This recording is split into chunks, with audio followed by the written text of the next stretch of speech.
खून का रिश्ता, एक भाई का धोखा। अध्याय 1। धोलगढ़ की रियासत। 1800 के दशक का अंत था। भारत पर अंग्रेजों की छाया थी, लेकिन बहुत सी छोटी छोटी रियासतें अब भी अपने परंपरागत तरीके से चल रही थीं। राजस्थान की रेत में बसी एक प्रसिद्ध रियासत थी, धोलगढ़।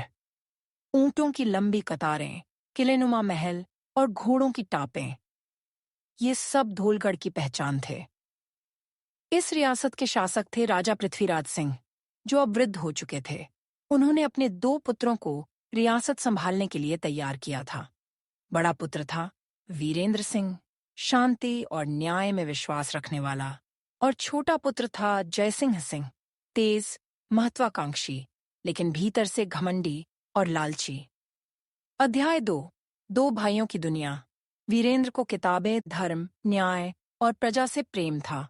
वह अक्सर आम लोगों के बीच जाकर उनकी समस्याएं सुनता और उन्हें हल करता, जबकि जय सिंह को केवल महलों, घोड़ों, शिकार और राजनीति में दिलचस्पी थी।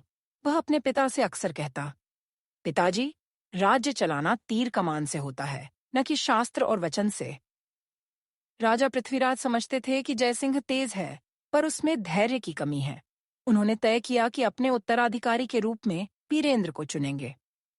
यह बात जयसिंह के कानों तक भी पहुंच गई, और वहीं से शुरू हुई एक साजिश की शुरुआत। अध्याय 3। रानी गौरी और आने वाली अनहोनी। वीरेंद्र की पत्नी रानी गौरी बहुत ही संस्कारी और बुद्धिमान महिला थीं। वह जयसिंह को भाई के समान मानती थीं, लेकिन जयसिंह की नजरों में वह एक बाधा थीं। वह जानता था कि जब तक गौरी और वीरेंद्र साथ हैं, रियासत कभी उसकी नहीं होगी। एक दिन जयसिंह ने अपने वफादार सेवक रघुनंदन को बुलाया। अब समय आ गया है रघुनंदन, वीरेंद्र को हटाने का। महल मेरा होगा और धोलगढ़ की रियासत भी। अध्याय 4। जहर की रात। जयसिंह ने एक योजना बनाई, वीरेंद्र को शिकार के बहाने जंगल में ले जाकर मार डालना। उसी रात राजा ने घोषणा की कि 2 दिन बाद राजगद्दी की घोषणा होगी और वीरेंद्र को उत्तराधिकारी बनाया जाएगा। जयसिंह ने तय कर लिया, गद्दी की घोषणा से पहले ही भाई का खून होगा। जंगल में जब दोनों भाई गए, तो जयसिंह ने मौका देखकर वीरेंद्र को पानी में जहर मिलाकर पिलाया। वीरेंद्र ने कुछ पल बाद ही गिरते हुए कहा, भाई, तुमने ये क्या किया? और वो अंतिम सांसें लेता रहा। जयसिंह ने वहां झूठी कहानी बनाई। शिकार के समय बाघ ने वीरेंद्र पर हमला किया।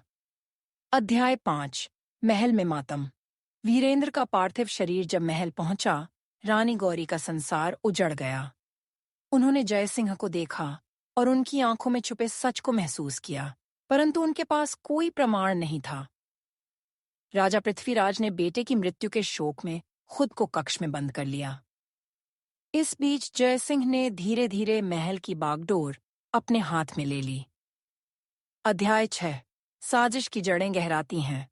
जयसिंह अब सत्ता में था, लेकिन एक दिन महल के सेनापति हरिदेव को वीरेंद्र की तलवार, जो जंगल में मिली थी, पर जहर की बू महसूस हुई। उन्होंने रानी गौरी को सूचित किया। अब उन्हें यकीन हो चला वीरेंद्र की हत्या की गई है। गौरी ने एक प्रतिज्ञा ली, मैं अपने पति के हत्यारे को दंड दिलवाकर ही रहूंगी। अध्याय 7। राजपुरोहित की भूमिका। महल के राजपुरोहित को भी कुछ संदेह हुआ। उन्होंने वीरेंद्र के अंत समय की भविष्यवाणी की थी। जिससे तुम्हें सबसे ज्यादा स्नेह है, वही तुम्हारे जीवन का सबसे बड़ा दुश्मन बनकर उभरेगा। अब वे समझ गए वह भविष्यवाणी सच थी। अध्याय 8। राज खुलता है। हरिदेव और गौरी ने मिलकर जंगल में जांच करवाई और वहां के चरवाहे से पूछा।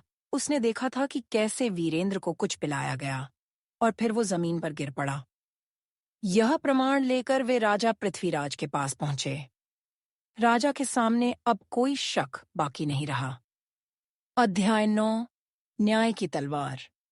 राजा ने खुली सभा में जयसिंह को बुलवाया।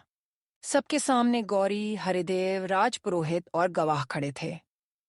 राजा ने गरजते हुए कहा, जयसिंह, तूने अपने ही भाई का रक्त बहाया, जिसे मैंने अपनी आत्मा माना। अब तू इस रियासत के योग्य नहीं। जयसिंह ने अपना अपराध स्वीकार किया, पर उसने कहा, मैंने जो किया राज्य के लिए किया। यह मेरा अधिकार था। राजा ने गुस्से में कहा, राज्य अधिकार से नहीं, धर्म से चलता है, और तू इस राज्य का कलंक है। अध्याय 10। अंत और शुरुआत। जयसिंह को उम्र कैद की सजा सुनाई गई और उसे किले के गुप्त कारावास में बंद कर दिया गया। राजा पृथ्वीराज ने वीरेंद्र के नवजात पुत्र अर्जुन सिंह को उत्तराधिकारी घोषित किया और उसकी देखरेख का जिम्मा रानी गौरी को सौंपा। गौरी ने कहा, अब यह राज्य न्याय से चलेगा और वीरेंद्र की आत्मा को शांति मिलेगी। समापन। सालों बाद जब अर्जुन सिंह बड़ा हुआ, उसने एक नए धोलगढ़ की स्थापना की, न्याय, सेवा और प्रेम के मूल्यों पर आधारित। जयसिंह जेल में मर गया और उसकी यादें केवल अंधकार बनकर रह गईं। सीख। धोखा चाहे कितना भी गहरा हो, सत्य और न्याय की तलवार उसे चीर कर बाहर आ ही जाती है।